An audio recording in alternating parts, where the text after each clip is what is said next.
안녕하세요. 북클럽 비바. 오늘은 죄아벌 3부로 들어갑니다. 3부의 1장과 2장을 볼 텐데요. 지난번에 2부 마지막 장에서 라스콜리니코프가 마르멜라도프가 죽은 뒷수습을 해주고 소냐의 등장을 보고 그리고 집으로 왔는데 어머니하고 여동생이 와 있었죠. 그래서 깜짝 놀라잖아요. 어머니와 여동생은 마음속 깊이 감동하고 감사하며 라즈미힌을 하나님인 양 바라보았다 했는데 라즈미힌은 이 두 사람을 보고 어땠을까요? 라스콜리니코프의 모습을 보고 어머니랑 여동생이 깜짝 놀라요. 너무 이상한 거예요. 그래서 어머니는 뭐라고 하냐면 그의 시선에 경악했다. 그 시선 속에는 고뇌에 가까울 만큼 강렬한 감정이 엿보였지만 동시에 뭔가에 고정된 심지어 광적인 것이 들어있었다. 어머니가 울음을 터뜨립니다. 그리고 여동생은 창백했다. 그녀의 손이 오빠의 손 안에서 파르르 떨리고 있었다. 너무나 뭔가에 불안정하고 광적으로 보이는 라스콜리니코프의 눈빛, 모습을 보면서 여동생과 어머니가 굉장히 당황을 해요. 이 장면에서 우리가 재밌는 건 항상 이렇게 심각하고 슬픈 장면이 심각하고 슬픈 채로 있지 않았잖아요. 앞에서 볼 때도 어떤 단역이나 어떤 상황 때문에라도 늘 웃음의 요소가 함께 있는데요. 심각하고 슬픈 장면에서도. 이 장면에서도 우리가 읽으면서 흥미로운 건 라즈미힌입니다. 라즈미힌이 너무 이 모녀를 보고 나서 굉장히 약간 지금 술에도 취해 있었지만 집들이 하다가 나와가지고 파티하다 나와서 술에도 좀 취해 있기도 했지만 굉장히 이 모녀에게 과잉 친절을 베풀면서 그리고 본인이 이 문제를 아주 잘 해결할 수 있다는 걸 보여주면서 흥분하고 들뜬 상태예요. 근데 여기서 눈치 빠른 독자들은 라즈미힌 왜 이러지? 하고 눈치를 챌 수 있을 정도로 그 흥분한 상태가 나오는데요. 라즈미힌이 라스콜리니코프 옆에 있겠다고 고집부리는 어머니를 설득해서 여동생하고 루진, 여동생의 약혼자가 잡아놓은 숙소로 가 계셔라. 그러면 내가 두 분을 거기 모셔다 드리고 와서 라스콜리니코프가 어떻게 하고 있는지 보고 말씀을 드리겠다. 그리고 가서 우리 집들이 파티하는 데 가서 조시모프 의사를 데리고 와서 라스콜리니코프를 진찰하게 한 다음에 그 결과도 내가 말씀을 드리겠다. 그러면 두 번에 걸쳐서 말씀을 드리니까 두 분은 그 숙소에서 안심하고 계시면 된다. 라스콜리니코프 옆에 어머니가 있으려고 하니까 라스콜리니코프가 막 못 견뎌 해요. 이렇게 흥분시키면 안 된다. 라스콜리니코프는 누가 자기 옆에 있는 게 다 싫은 거예요. 라즈미힌도 그렇고. 그런데 어머니가 그러면 여기 하숙집 주인 아주머니한테 얘기해서 방을 좀 달라고, 좀 부탁을 드려야겠다. 여기서 하룻밤 묵게 해달라고. 그러니까 펄쩍 뜁니다. 라즈미힌이. 그분이 두 분을 보고 어떤 감정을 가질지 모르기 때문에 그러면 안 된다고. 질투할 거라고 이제 얘기를 하는 거죠. 그래서 두 분을 숙소로 데려다주는 장면이 이 1장입니다. 그 3부의 2장은 라즈미힌이 아침에 눈을 떠요. 아침 7시에. 그래서 간밤에 무슨 일이 있었나를 돌아보니까 부끄러운 거예요. 자기가 무슨 하숙집 아주머니가 질투할 거라는 이런 말을 하고 자기가 무슨 또 루진에 대해서 막 험담을 하고 어떻게 이런 숙소에 약혼녀를 거기가 이제 정말 저렴한 곳을 찾다 보니까 여자들이 묵기에는 위험한 숙소였던 거예요. 어떻게 이런 숙소에 약혼녀와 그 어머니를 자기 할 수 있냐고 막 루진에 대해서 흥분하면서 또 루진이 라스콜리니코프를 만났을 때 어땠는지가 이 모녀는 너무 궁금할 거 아니에요. 그러니까 그때 루진이 얼마나 와서 안 해도 될 말을 하고 아는 척을 하고 그랬는지에 대해서 흉을 본단 말이에요. 다음날 아침에 눈을 떴더니 루진을 흉본 것도 부끄럽고 자기가 무슨 하숙집 아주머니가 여러분을 보면 질투할 거라는 등 이런 허튼 소리를 한 것도 부끄럽고 굉장히 민망한 거예요. 그런데 이걸 담을 수가 없잖아요. 술 취하고 떠든 얘기들을. 그러니까 3부의 2장에서는 내가 할 일을 하는 것이다. 묵묵히 용서를 구하지도 말고 무슨 말을 하지도 말자. 이제 다 끝장이다. 뭘 생각했길래 끝장이라고 했을까요?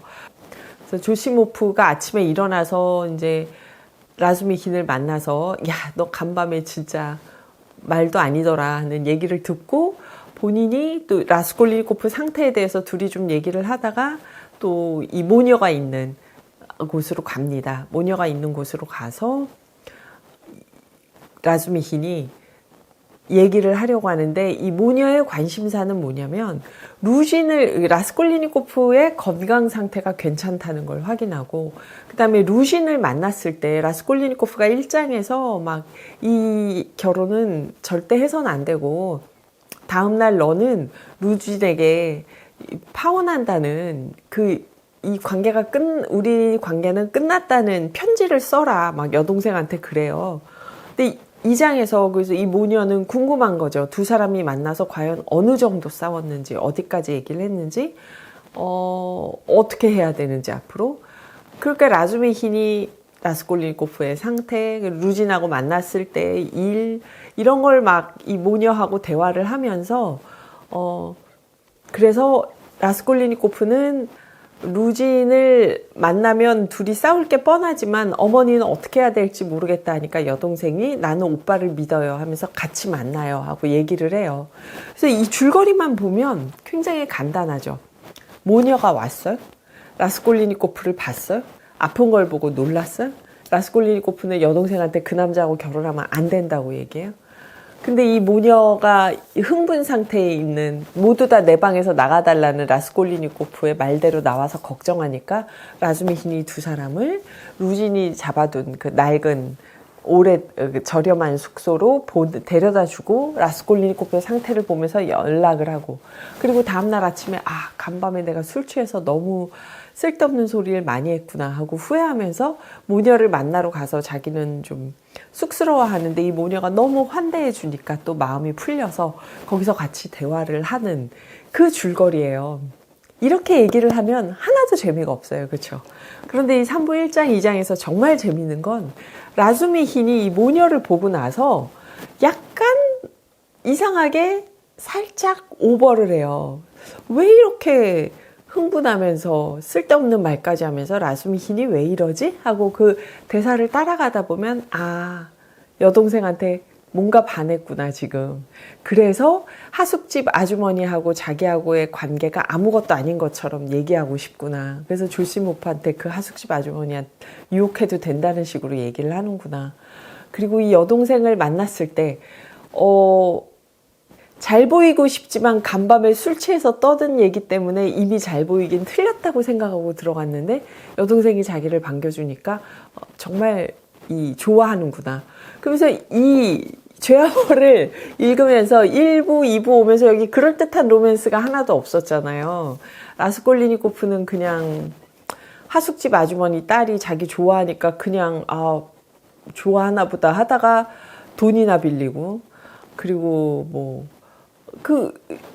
로맨스라고 할 만한 게 없었잖아요. 근데 이 3부 도입부에서 갑자기 이 라즈미힌이 우리가 지금까지 가장 라즈미 이성이라고 했죠. 죄와벌 등장인물 중에서 가장 제정신이라고 믿었던 라즈미힌이 약혼을 하고 올라오는 라스콜리니코프 여동생에게 반하는 사건이 일어나는 겁니다. 그러면서 이 1장, 2장이 아주 흥미진진하고 재밌어요. 이 반하는 마음이 어떻게 표현이 되냐면 라즈미힌의 대사를 통해서 드러나는 거예요. 라즈미힌은 라스콜리니코프 여동생을 보고 어떤 마음이 들었다. 이렇게 나오는 게 아니라 그 막 흥분하고 좋아하는 여자를 보고 당황해서 쩔쩔매는 라즈미힌의 그 막 잘 보이려고 오버하는 광대 같은 모습들이 막 나오다가 그 다음에 가서 여동생과 어머니가 얼마나 미인인지가 나와요. 우리 1부 앞에서부터 라스콜리니코프가 여동생과 어머니에 대해서 쭉 얘기를 했지만 그렇게 미인인지 몰랐잖아요. 근데 3부 여기서 라즈미힌의 시선에서 보이는 조시모프의 시선에서 보이는 라스콜리니코프의 여동생과 어머니가 얼마나 미인인지 그리고 그렇게 아름다운 분들이 정말 이 가난해서 화려한 복장을 하지 못하고 누가 봐도 가난한 행색인데 그거를 단정하게 보이려고 애쓴 모습이 오히려 얼마나 더 품이 있는지 이런 얘기를 하면서 우리를 확 끌어당깁니다. 얘기가 어디로 가려고 이러지 지금? 라즈미 흰이 여동생한테 반했네 하면서 읽게 돼요. 이게 3부의 1장 2장인데요. 여기서 재밌는 건 3부 1장에서 여동생이 굉장히 교양 있게 서 있으면서도 오빠 말에 순간순간 발끈하다가 가라앉는 게 나와요. 이 남매가 닮은 거죠 지금. 이렇게 나옵니다. 아브도치아 로마노브나는 여동생이에요. 호기심 어린 눈으로 라즈미 흰을 쳐다보았다. 라즈미 흰이 막 라스콜리니코프한테 막 너 아주 미쳤구나 이 폭구나 하면서 막 어떻게 어머니하고 여동생한테 이럴 수가 있어 흥분하는 모습을 보고 호기심 어린 눈으로 라즈미 흰을 쳐다보았다. 그녀의 검은 눈이 반짝였고 그 시선에 라즈미 흰은 몸까지 부르르 떨었다. 이렇게 딱 두 문장이에요. 눈치 빠른 독자는 둘이서 지금 뭔가 시선이 마주쳤네 하고 눈치를 채는 거죠. 그 다음에 막 라스콜리니코프가 이러니까 여기서 어머니가 막 계시겠다고 이렇게 버티시면 안 됩니다. 우리 나가서 얘기하죠. 나가서 얘기하자 하면서 모녀를 데리고 나와서는 막 속삭이는데 이미 계단으로 나온 뒤에도 라즈미 흰은 반쯤 속삭이며 말을 이어간다. 그리고 라즈미 흰은 이례적으로 흥분해 있었다. 황홀에 가까운 상태 지금. 그리고 아까 마신 술이 한꺼번에 2배는 더 강해진 위력을 발휘하면서 취기가 확 달아오르는 것 같았다. 왜 황홀해진 상태가 됐을까요? 그러면서 이 두 모녀의 손을 꼭 잡고 집 밖으로 나오는 거예요. 그들 둘의 손을 아플 정도로 꼭 정말 꽉 쥐어짜듯이 움켜쥐었고 그러면서 전혀 쑥스러워하는 기색 없이 아브도치아 로마노브나를 집어삼킬 듯이 빤히 쳐다보았다. 그럼 사람들이 여기서는 눈치 빠른 독자는 라즈미 흰이 지금 뭔가를 느꼈구나 할 수 있지만 또 한편으로는 술 취해서 일어나 그리고 라즈미 흰이 좀 막 사람들한테 쉽게 친한 척 하잖아요. 그래서 일어나 하면서 읽을 수도 있어요. 근데 여기서 만약 그들이 그 모녀가 지금 자기들을 위해 계단에서 곤두박질 치라고 했다면 라즈미 흰은 이것저것 따지지도 의심하지도 않고 당장 실행에 옮겼을 것이다. 막 그런 분위기였다는 거예요. 그리고 나서 쉽게 겁을 먹는 성격이 아니었음에도 아브도치아 로마노브나 이 여동생은 오빠 친구의 불꽃이 번뜩이는 야성적인 시선을 대하며 깜짝 놀라고 거의 경악을 금치 못했지만 그나마 나스타시아 그 하녀가 이야기해 준 덕분에 이 이상한 사람에 대해 무한한 신뢰를 갖고 있었던 터라 얼른 어머니 데리고 도망치고 싶은 유혹을 자제할 수 있었다. 두 사람 손을 꼭 잡고 가는데 너무 이상하지만 아까 하녀가 이 라즈미 흰이 얼마나 정확하게 판단하고 라스콜리니코프를 위해서 도움을 줬는가 얘기를 들었기 때문에 신뢰하고 손이 잡힌 채 간다는 거예요. 근데 이 두 사람을 끌고 가면서 오만 얘기를 떠들다가 갑자기 그 얘기까지 하는 거죠. 그 하숙집 여주인이 질투를 느낄 수도 있으니까 거기 가서 방 달라고 하면 안 된다. 이런 얘기까지 떠들다가 두 사람은 팔짱을 끼고 계단에서 막 두 사람을 데리고 내려가요. 그러다 길에서는 심지어 무슨 얘기를 떠드냐면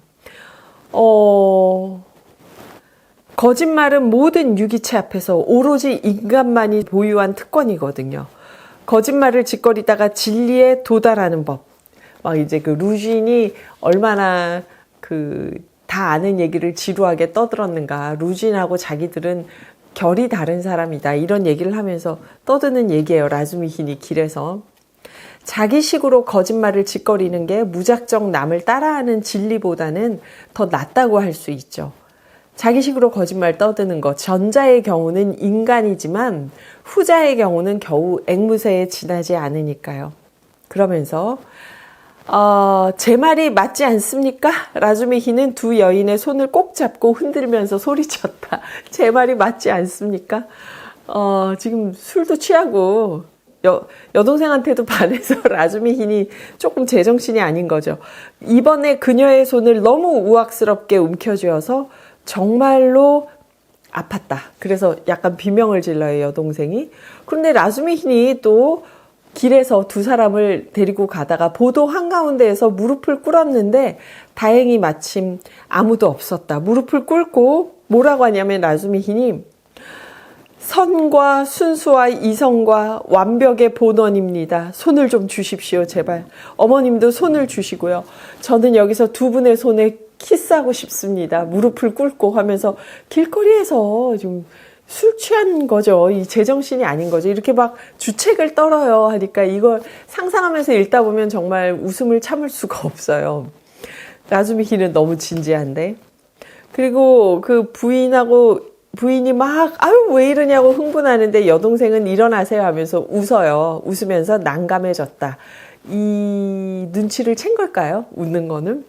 하여간 그러면서 이렇게 주책을 떨면서 데려다 준 거예요. 그러면서 중간에 뭐라고 하냐면 한마디로 제가 당신에게 뭐 어째서가 아니라 뭐 어쩔 수 없지. 안 되겠습니다. 이유가 뭔지는 말하지 않겠습니다. 차마 그럴 수가 없군요. 이쯤 오면 이제 독자들이 눈치를 채는 거죠. 반했구나. 여동생한테 지금.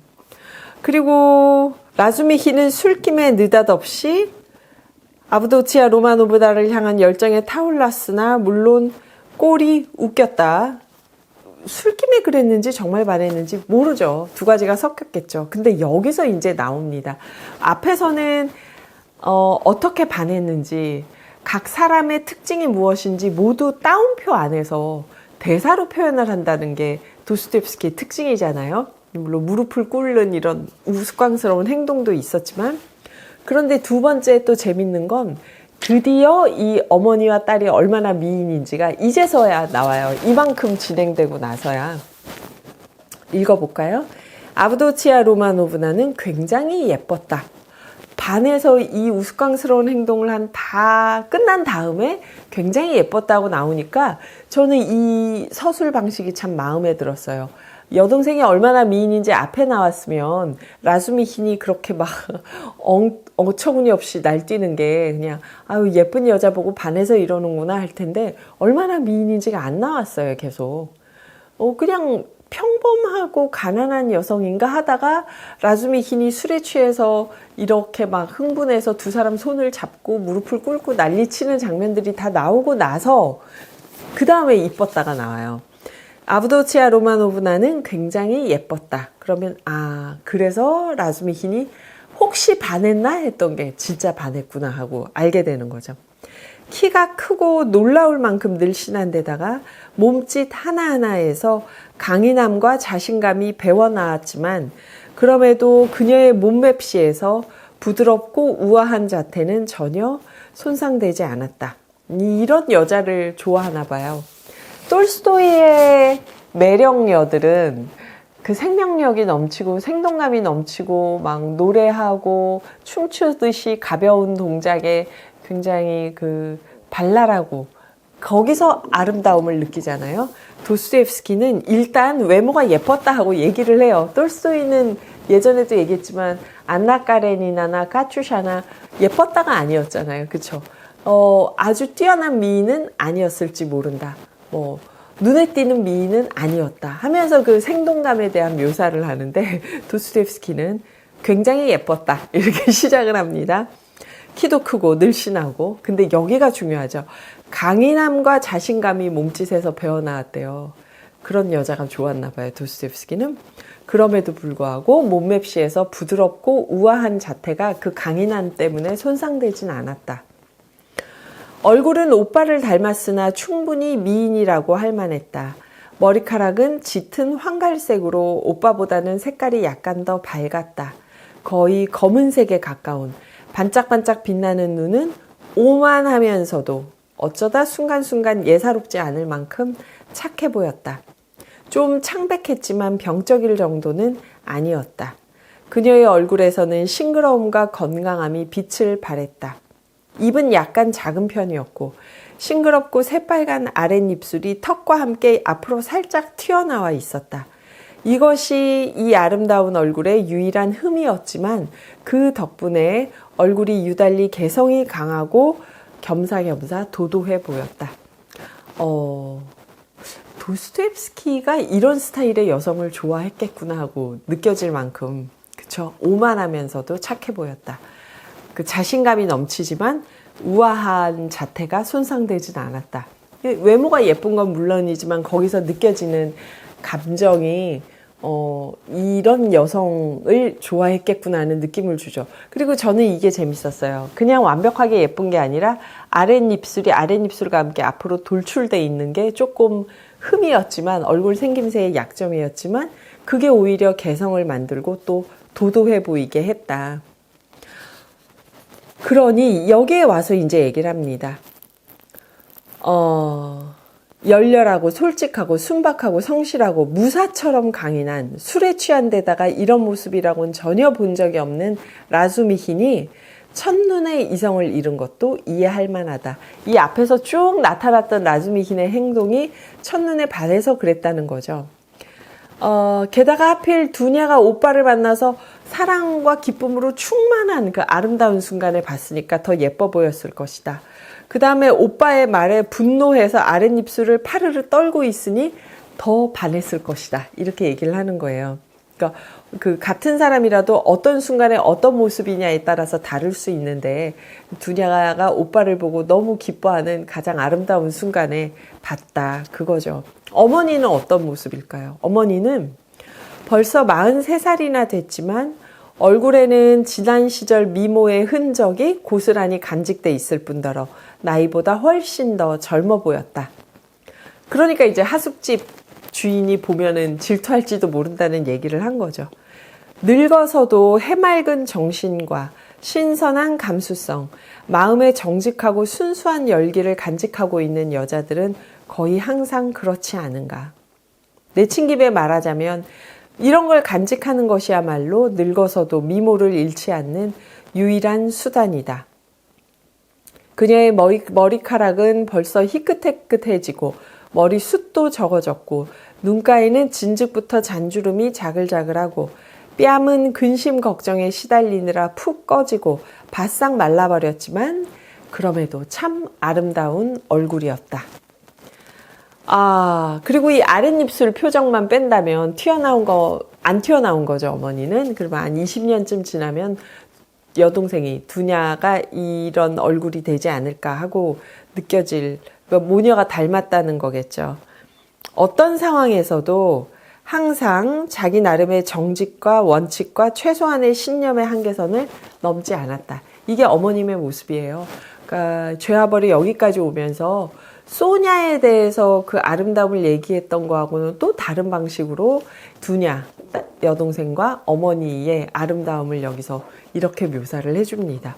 정말 멋진 여주인공들이죠. 그냥 예쁘다가 아니라, 그리고 남자 주인공들의 의지에 따라서 좌우되는 여주인공들이 아니라 이 내면의 강인함을 가진 여자들을 이렇게 보여줘요. 라수미힌이 반한 거죠. 그리고 이제 열심히 왔다 갔다 하면서 전합니다. 라스콜리니코프는 자고 있어요. 안심하세요. 조시모프랑 같이 와요. 근데 조시모프도 보고 미인이다 하면서 일부러 여동생 쪽으로 안 보고 어머니만 보고 얘기하려고, 자기는 이 미인이어서 마음이 흔들리지 않았다는 제스처를 하려고 이성적이고 뭔가 침착하게 의사로서만 얘기하는 척하지만 나와서는 라수미힌이 여동생에게 좀 관심이 많은가 하고 눈치챈 듯한 분위기가 있죠. 그런데 여기서부터 재밌는 게, 조시모프는 도대체 왜 그 하숙집 아줌마하고 나를 이렇게 엮으려는 거야, 그 여자가 무슨 소용인데 하고 얘기를 해요. 그러니까 여기서도 재밌는 심리인 거예요. 라수미힌은 자기가 그 하숙집 아줌마하고 있었던 그 분위기나 관계가 아무것도 아닌 것처럼 얘기를 하고 싶은 거죠. 그러니까 조시모프는 거기 가서 그 방에서 같이 지내도 돼 라고 얘기를 하는데, 왜 그러냐, 자기는 이 여동생한테 너무 반한 마음에 그 별거 아닌 관계였던 그 하숙집 아줌마하고의 관계가 마음에 좀 걸리는데 이런 식으로 해결을, 아무 관계가 아니라는 걸 표현하고 싶어 하는 거죠. 여기서 재밌는 대목이 나옵니다. 너랑 그 하숙집 아줌마는 찰떡궁합이야. 너는 결국 이렇게 될 거란 말이야. 어차피 너한테는 상관도 없잖아. 너는 뭐 좋아하는 여자가 생긴 것도 아니잖아. 이런 말이죠. 여기서 재밌는 건 여기에는 깃털 이불의 원칙 같은 게 있어. 에이, 하긴 깃털 이불 뿐이겠어? 여기에는 흡인력이 작용하지. 이건 세상의 끝이자 닫히자 한적한 은신처이자 지구의 배꼽이자 세계를 떠받치고 있는 세 마리의 물고기며 불린 기름진 쿨레비아까 저녁 사모바르 조용한 숨결 따뜻한 솜털 조끼 빼치카 위에 훈훈한 잠자리의 정수랄까.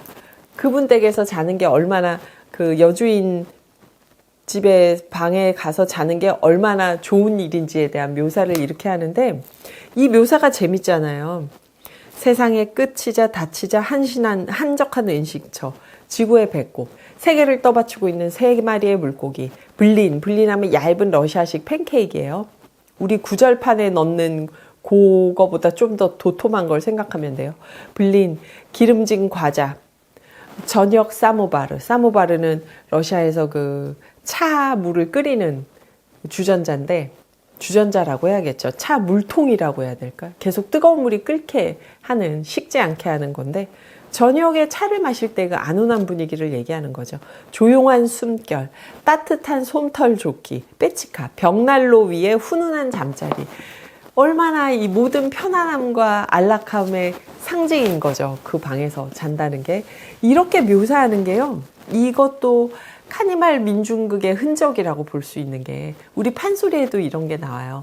사람들이 무언가 이렇게 구전 문화에서 나온 걸 텐데 무언가를 묘사할 때 비슷한 것, 다른 것, 정반대인 걸 막 전혀 상관없는 것 이런 걸 섞어서 나열을 하면서 그게 어떤 건지 묘사하는 방식이 있어요.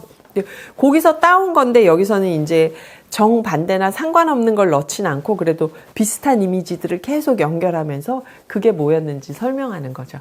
이게 구전문화에서 온 특징이라고 바흐진이 라블레론에서 얘기를 합니다.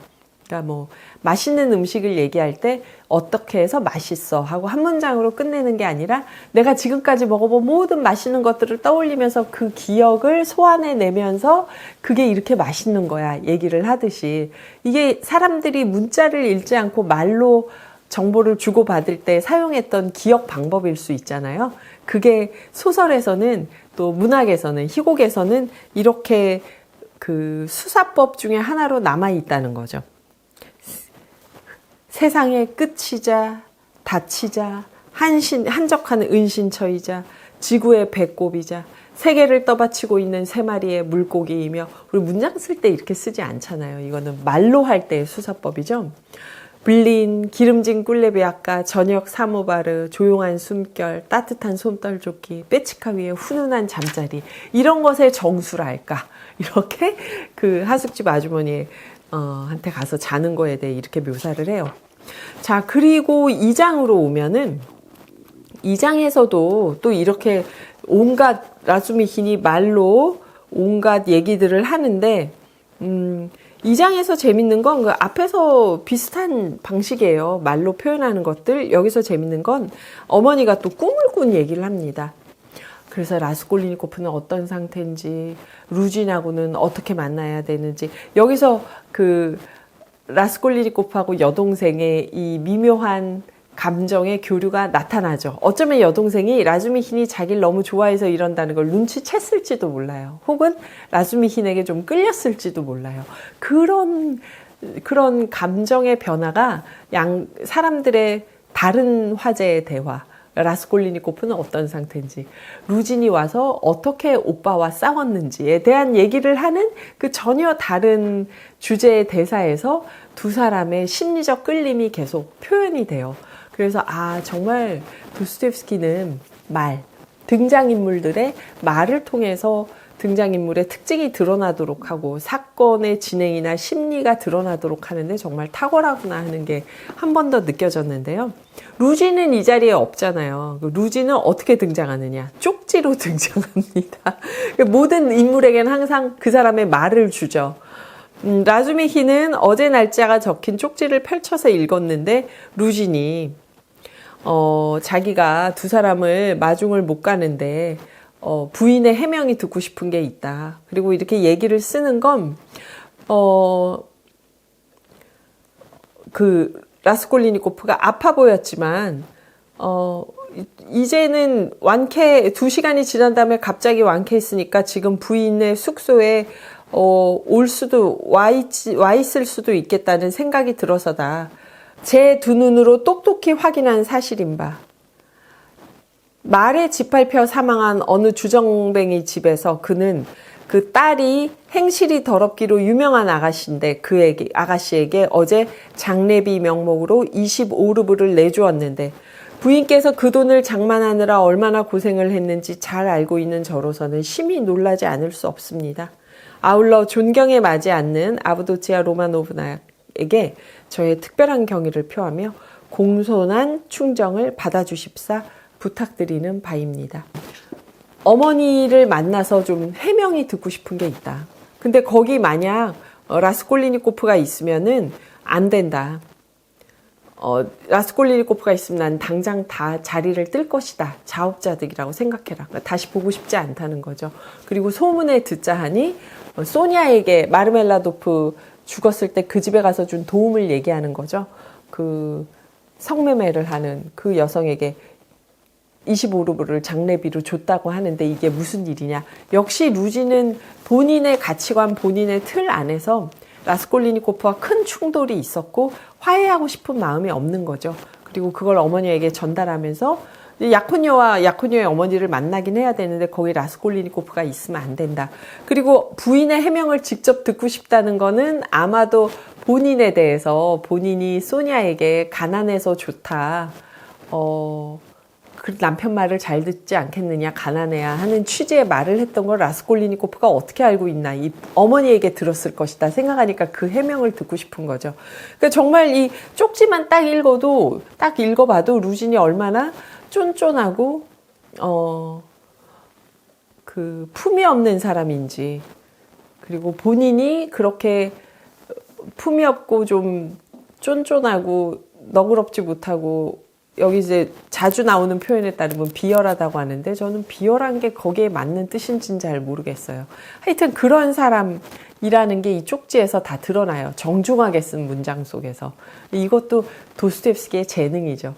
그 사람이 아무리 정중하게 보이고 품이 있어 보이고 지적으로 보이려고 해도 어떤 사람인지가 드러나는 그 말의 특징이 도스토옙스키의 소설에서는 항상 그게 잘 표현이 됩니다. 그래서 어떻게 하냐 하는데, 오빠가 있어도 될 것 같다. 나는 다 같이 보자. 이렇게 얘기를 하는 거예요, 여동생이. 근데 어머니가 내가 꿈을 꿨어. 두니에치카. 아침녘에 잠깐 눈을 붙였는데, 갑자기 돌아가신 마르파 피트로브나가 꿈에 나왔더라. 온통 하얀 옷을 입고, 나에게 다가와 손을 잡고, 나를 향해 고개를 가로젓지 뭐냐. 정말 엄한 표정을 하고 마치 꾸중이라도 하는 것처럼. 이게 좋은 징조일까? 맙소사. 드미트리 프로코피치 저기한테 얘기를 하는 거예요. 라즈미힌에게. 아직 모르실 테지만 마르파 피트로브나가 돌아가셨거든요. 그러니까 예, 모릅니다만 마르파 피트로브나가 누구죠? 비명 횡사였지 뭐예요. 아유, 어디 상상이나 했을까 하니까. 나중에 얘기해요. 엄마, 두냐가 끼어들어요. 이분은 아직 마르파 피트로브나가 누군지도 모르시잖아요. 아유, 모르세요? 난 당신이 다 알고 있다고 생각했지 뭐예요. 죄송해요. 제가 지금 정신이 오락가락하거든요. 당신이 꼭 우리의 구세주인 것만 같아서 모든 걸 다 알 거라고 확신했지 뭐예요. 당신이 한 가족 같다는 생각이 들어요. 그러니까 행복해진 라즈미힌이 네, 그렇습니다 하고 얘기를 하는 거예요. 오른손을 왜 그렇게 다쳤어요 하니까 네, 그렇습니다. 행복해진 라즈미힌이 중얼거렸다. 왜 행복해졌을까요? 어머니가 아유 우리 한 가족 같지 뭐예요 하니까 여동생한테 반한 라수미히는 행복할 수밖에 없죠. 그래서 이제 두 사람을 데리고 라스콜리니코프에게 갑니다. 근데 이 마지막 대목도 묘사가 재밌어요. 라스콜리니코프가 있는 하숙집 건물을 올라가는데 여인들은 앞장서 계단을 올라가는 라수미힌을 조심조심 따라갔는데 4층에 있는 주인 아주머니 집의 문까지 왔을 때는 그 문이 빼꼼히 열려 있고 날렵하고 검은 두 눈이 어둠 속에서 자기 둘을 살펴보고 있는 것을 알아챘다. 눈이 서로 마주치자 문이 갑자기 쾅 닫혔고 그 소리가 어찌나 컸던지 어머니는 너무 놀라 하마터면 비명을 지를 뻔했다. 이 묘사에서 이 가난하지만 아름다운 두 여인을 본 주인 아주머니, 그것도 자기가 서로 뭔가 좀 호감을 주고받았던 라수미힌이 그 두 사람을 데리고 가는 걸 어둠 속에서 까만 눈동자만 보고 있다가 문이 쾅 닫혔다는 걸 묘사를 하죠. 그래서 이 3부의 1장, 2장을 읽고 나면 도스토옙스키가 그런 남녀 간의 심리를 몰라서 그렇게 묘사를 안 했던 게 아니구나 하는 걸 알게 됩니다. 이 3부의 1장, 2장에 오면 그 로맨스가 생길까? 죄와 벌 와중에. 그리고 이렇게 그 페테르부르크라는 도시에서 아주 긴장하면서 살고 있는 사람들 사이에서 어떤 로맨스가 생길까 하는 기대를 막 불러일으키면서 3부의 1장, 2장이 끝나요. 사실은 라스콜리니코프는 사람을 죽이고 지금 아픈 상태고 경찰서에 가서 자백해야겠다는 상태고 그 여동생 두냐의 약혼자 두냐와 관계는 또 이게 일촉즉발 앞으로 어떻게 될지 모르는 상태고 어머니는 딸의 결혼도 걱정이고 아들도 아프고 이게 모든 게 아주 긴장이 고조되는 상태인데 거기서 라수미힌과 여동생의 로맨스, 라수미힌과 하숙집 아주머니의 썸 타던 거. 그래서 이 사이에서 벌어지는 조시모프도 이 여동생이 아름답다는 걸 알고 이 사이에서 벌어지는 앞으로 벌어질 감정의 흐름은 어떻게 될까 하는 기대 때문에 객관적으로는 굉장히 이게 심각하고 어둡고 그리고 갈등이 고조되는 상황이어야 되는데 아주 유쾌한 장면들, 그쵸? 술 취해서 막 무릎 꿇고 사랑을 고백하는 건 아니지만 이 두 어머니와 딸의 손을 잡고 흥분해 있는 라수미힌 이런 것들이 보여지면서 아주 그 흥미롭고 어떻게 보면 좀 유쾌하게까지 한 장면들이 나와요.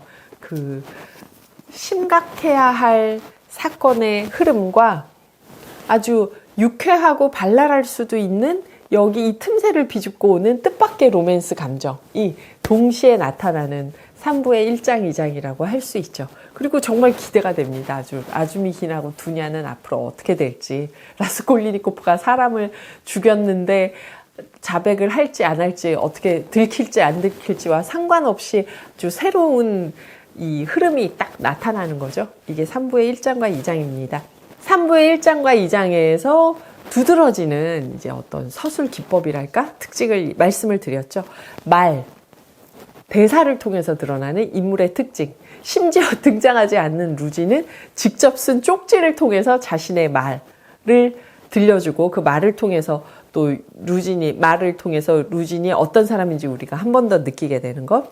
그 다음에 여성의 아름다움을 묘사할 때 앞에서 묘사하지 않고 좌충우돌하는 라수미힌을 쭉 보여준 다음에 정말 예뻤다 하고 뒤에 가서 묘사하는 그런데 거기서 도스토옙스키가 어떤 여성을 아름답게 생각하는가에서 화려한 옷을 입고 화려한 화술이 있고 막 밝고 명랑하고 이런 사람이 아니라 내면의 단단함을 가진 사람 가난하고 세파에 시달리는 와중에 그 존엄함이 느껴지는 어떤 그 아름다움, 그 우아함을 얘기하고 있는 거잖아요. 그래서 야 이런 여주인공 참 멋지게 묘사했다 하는 게 있었고요. 그리고 또 하나는 그 하숙집 아주머니의 잠자리 거기 가서 네가 하룻밤 잔다고 해도 그 방이 얼마나 편안할지에 대한 숙소의 편안함을 뭐 이중적인 뜻이겠죠. 함께 있는 게 편안함, 그 장소, 공간의 편안함을 묘사할 때 막 이렇게 여러 가지